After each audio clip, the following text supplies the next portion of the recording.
Take a look at this brick. This isn't just any brick. This brick laid the foundation for something almost unimaginable and unthinkable, especially for the time.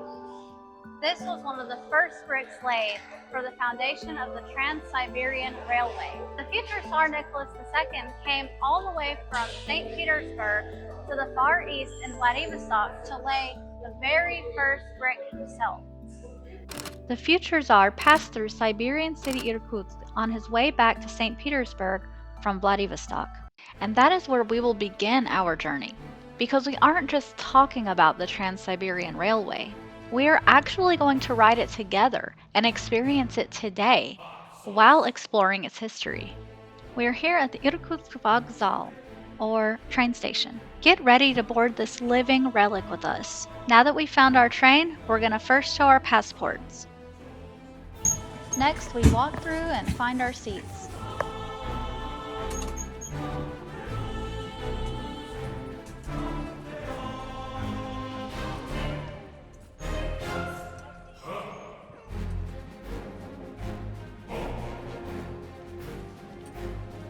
You can place your luggage up above you on some shelves and also below your bed.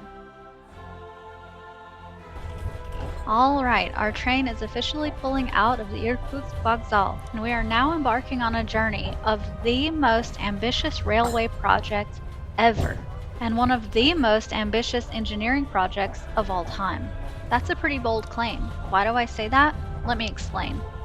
It all began in 1887 when Tsar Alexander III, known as Tsar Alexander III in English, ordered expeditions to plan a railway that would cross 2 continents and 8 time zones.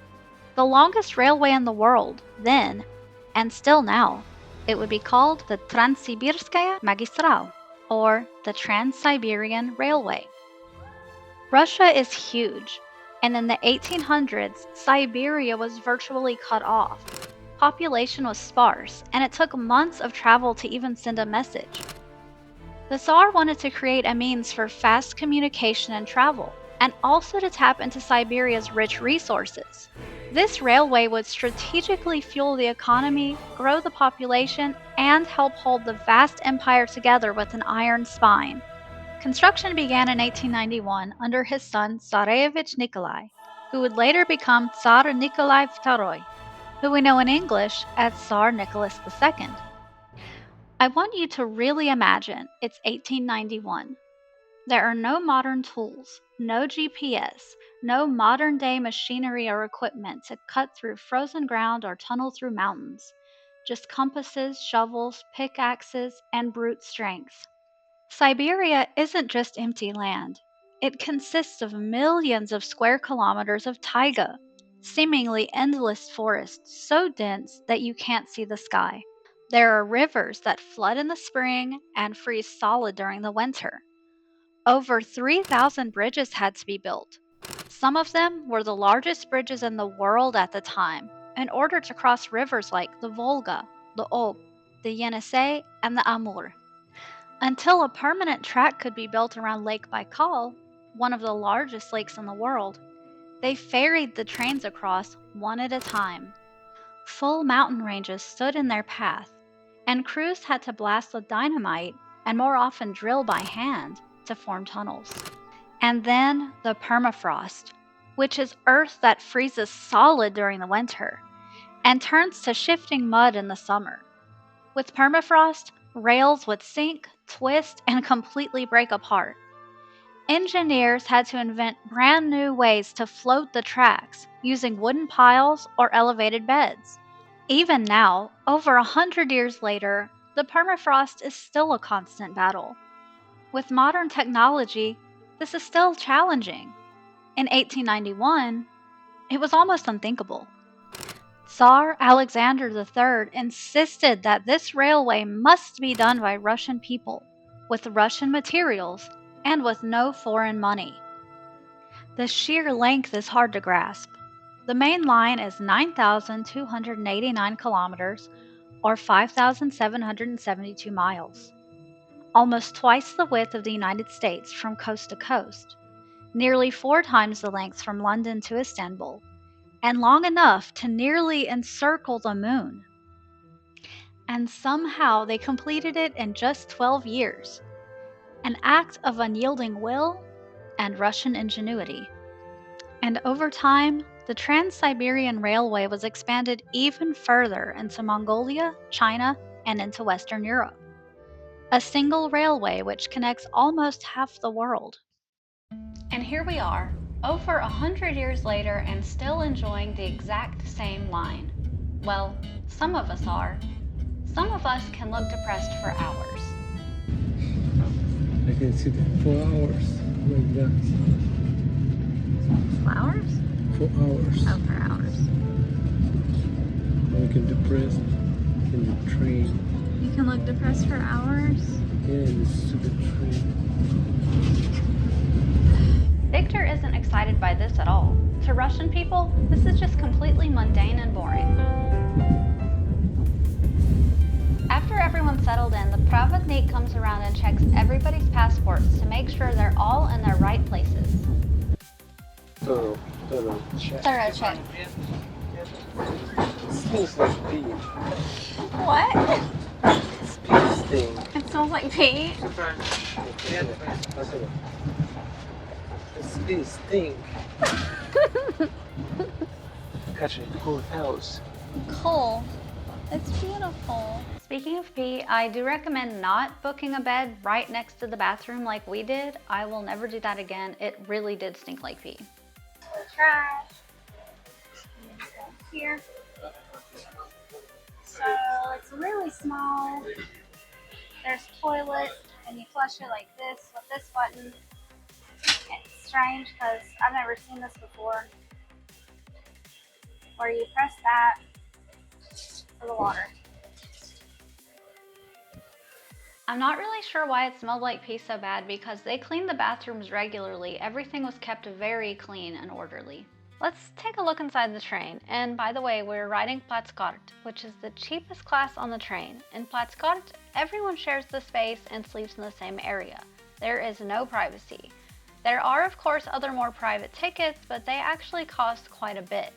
This train ride for us in Platskart costed around 12,000 rubles, so that was about $120 per ticket for a 3-day train ride. Yeah, you know what the hell am I doing? What? I'm making a bed. This pack of sheets. I am making a bed. Let's actually back up and let me show you what we get for the beds in Platskart. We get a little bag with sheets, and there will be pillows laying around and a blanket.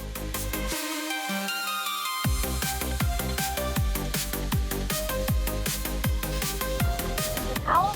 It's a towel.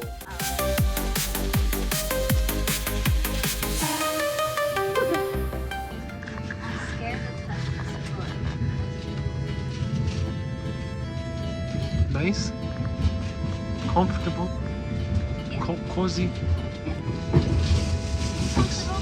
exciting. Yep. It is exciting, and it actually is comfortable, and it actually is nice.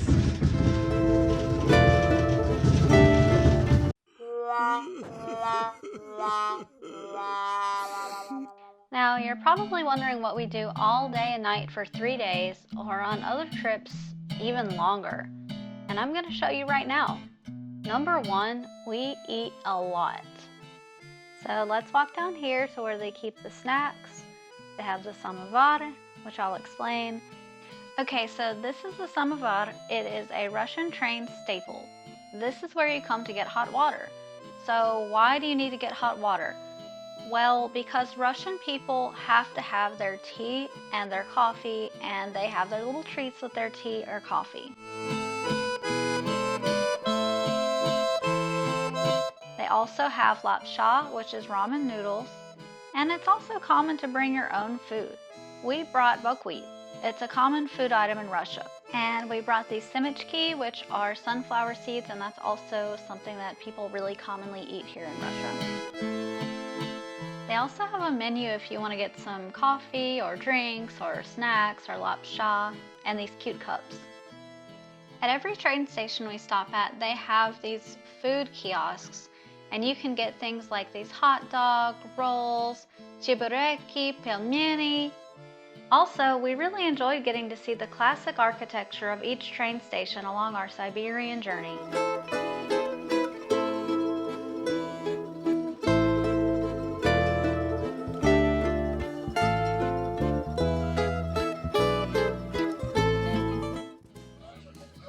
So a lot of the time on the train, there's a lot of laying around.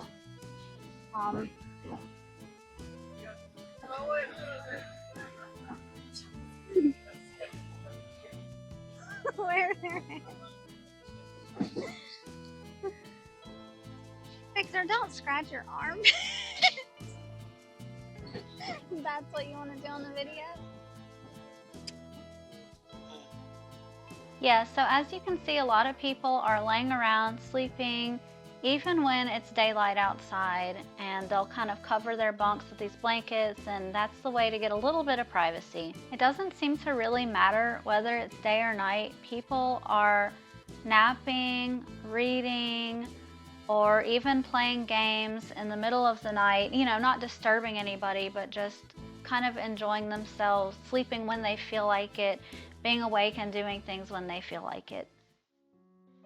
But I think my most favorite way to pass the time on the train is to look at the beautiful and relaxing scenery.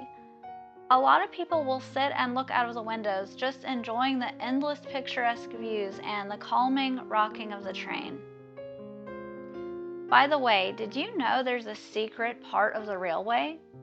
Before World War II, earlier conflicts had already shown just how vital and vulnerable this railway was. And for the Soviet Union, World War II was a fight for their very existence.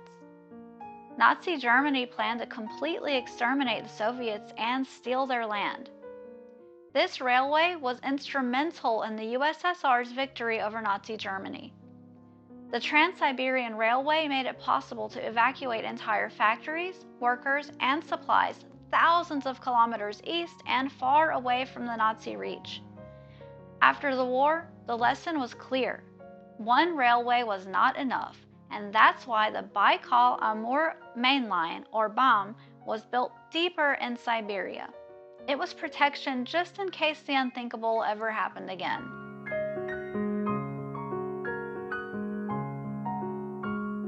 Wow, just look at these beautiful views. It really is gorgeous, isn't it? I invite you to just enjoy this for a minute, along with me and Victor. Look how much he loves it.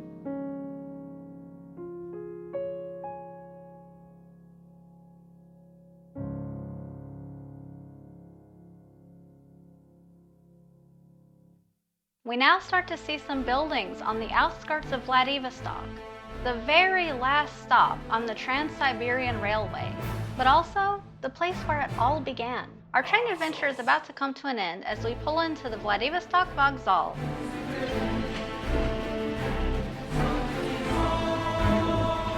Let's get the hell out of here. Here we are, finally arrived at the train station.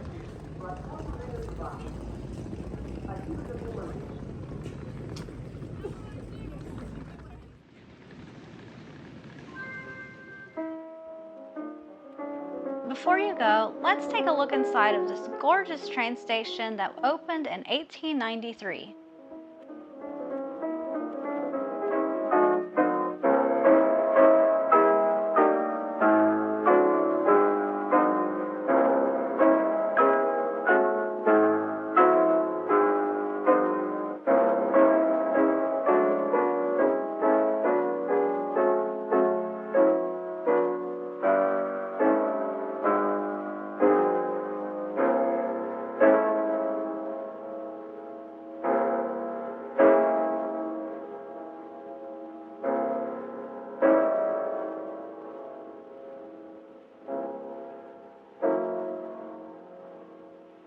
I really hope you enjoyed this video. In the next video, I'm going to show you all around the city of Vladivostok, a very surprising and shockingly different city than you would ever expect to see in Russia.